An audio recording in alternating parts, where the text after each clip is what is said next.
Kwa majina naitwa Ambrose ni Wanyonyi, natoka Bungoma, nakaa Utawala, niko na mke, niko na watoto.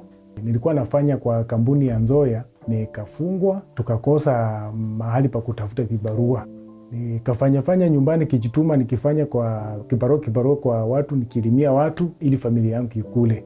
Nikapikiwa simu na rafiki yangu alikuwa huku Nairobi, akaniambia kuja huku, kuna kibarua ile ya kuhustle ya mchengo, unaweza pata na itakusaidia.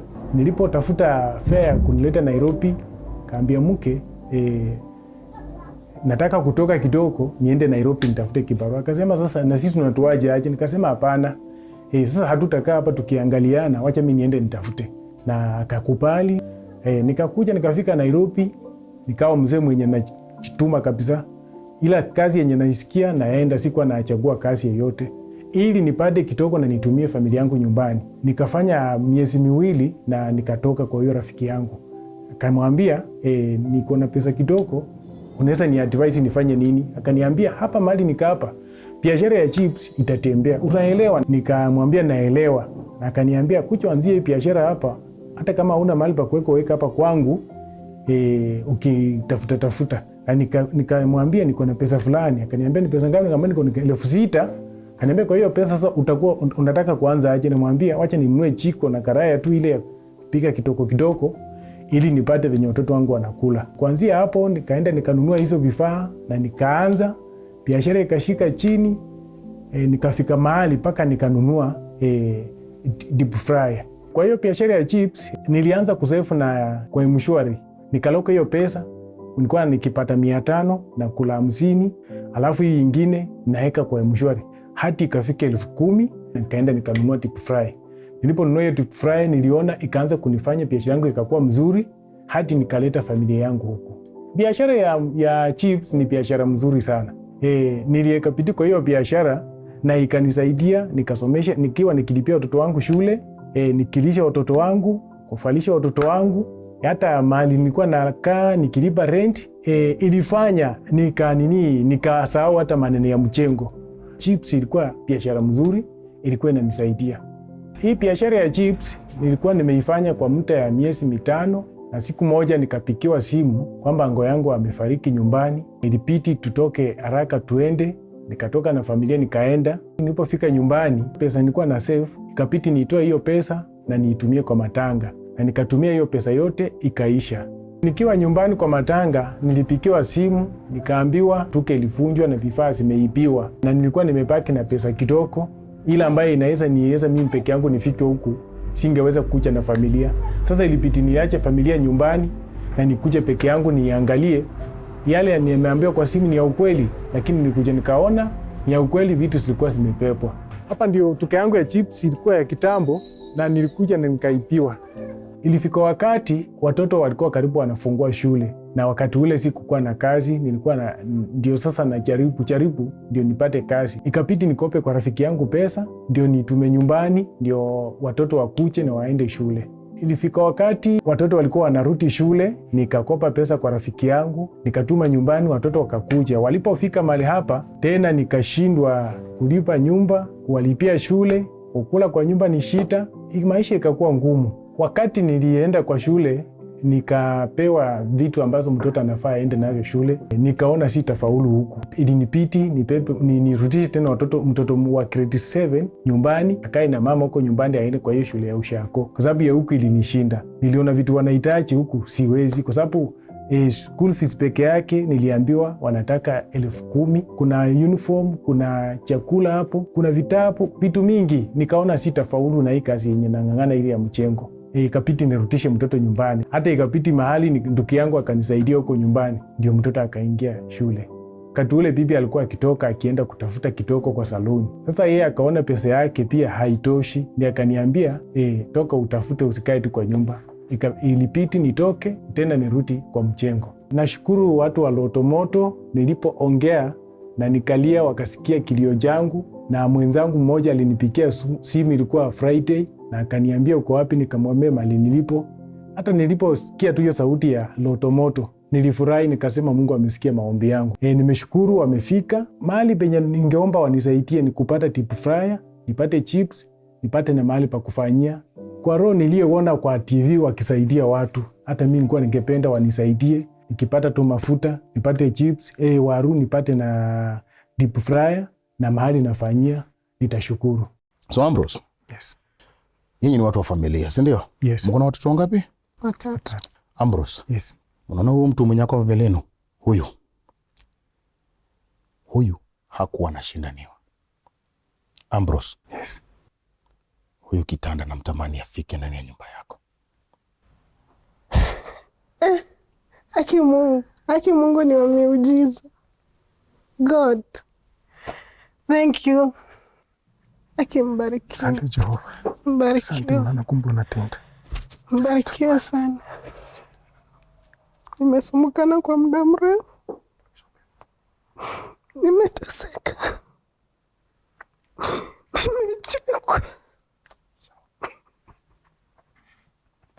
Nimechekwa.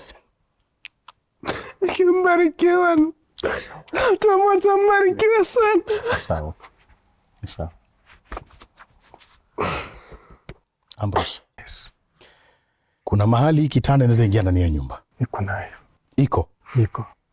Haya. Sijui niseme nini. Kwa sababu tangu nikanyake Nairobi sijainunua kitanda. Tangu umesema nini? Sijainunua kitanda tangu niingie huko. Unalala wapi? Ni chini tu. Hata mattress nilinunua tu second ile ya 1500. So this is a thing. Ambrose. Yes. Natamani pia mweze mkakuwa na mahali penye mnaweza mkafanya hata kazi ama vifaa ambazo mnaweza kufanya nazo kazi, si ndio? Asante. Na ndio maana Ambrose. Yes. Na mkewe, tafadhali naomba mchukue these things.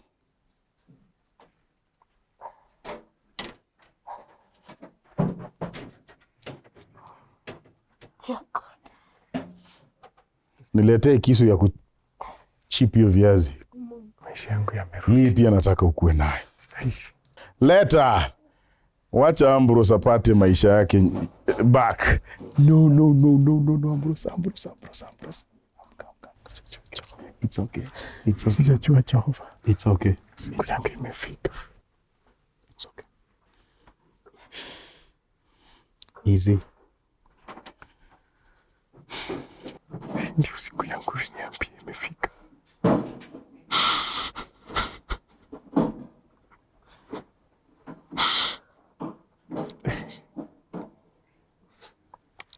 Usalimie tu kwa kubariki.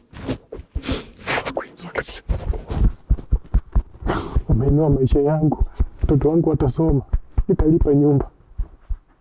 Mungu ainue LottoMoto.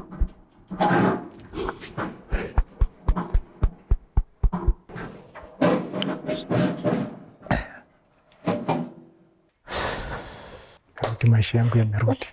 Ambrose na mkewe. Maisha imerudi. Huyu kitanda na huyu kiti nataka tutoke hapa tuende straight mpaka nyumbani. Lazima ziingie ndani ya nyumba. Thank you. Itawezekana? Itawezekana. Tuko na safari ya kwanza. Ambrose na mkewe ni zenu. Let's get going.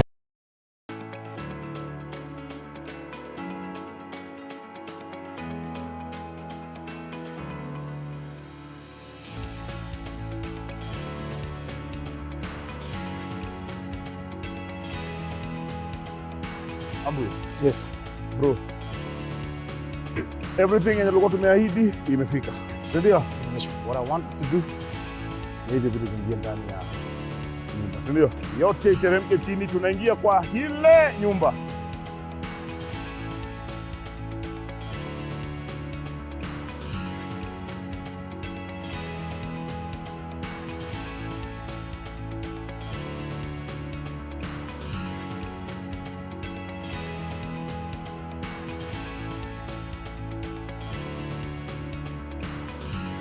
Ambrose. Yes. Madam. Yes. Kitanda iliingia exactly vile nilikuwa natamani ingie. Mattress ziko sawa sawa. Hakuna kukalia ni what? Mitungi tu kuna kukalia mitungi. Na pia pale nje niko na pickup na hiyo pickup tumeweka pia vyombo.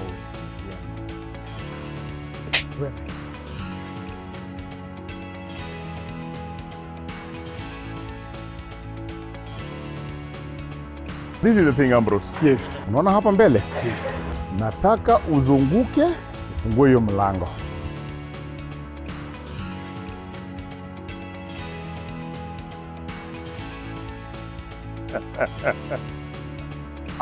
Ambrose. Yes. Sasa kuna mahali ya kuweka mitungi, si ndio? Kabisa. Si ndio? Kabisa. Uingie ndani. Ni wewe unajua mali yako, si ndio? Ni wewe unajua mahali unataka kuiweka, si ndio? Mali yako ndio hiyo. Tupangie mahali.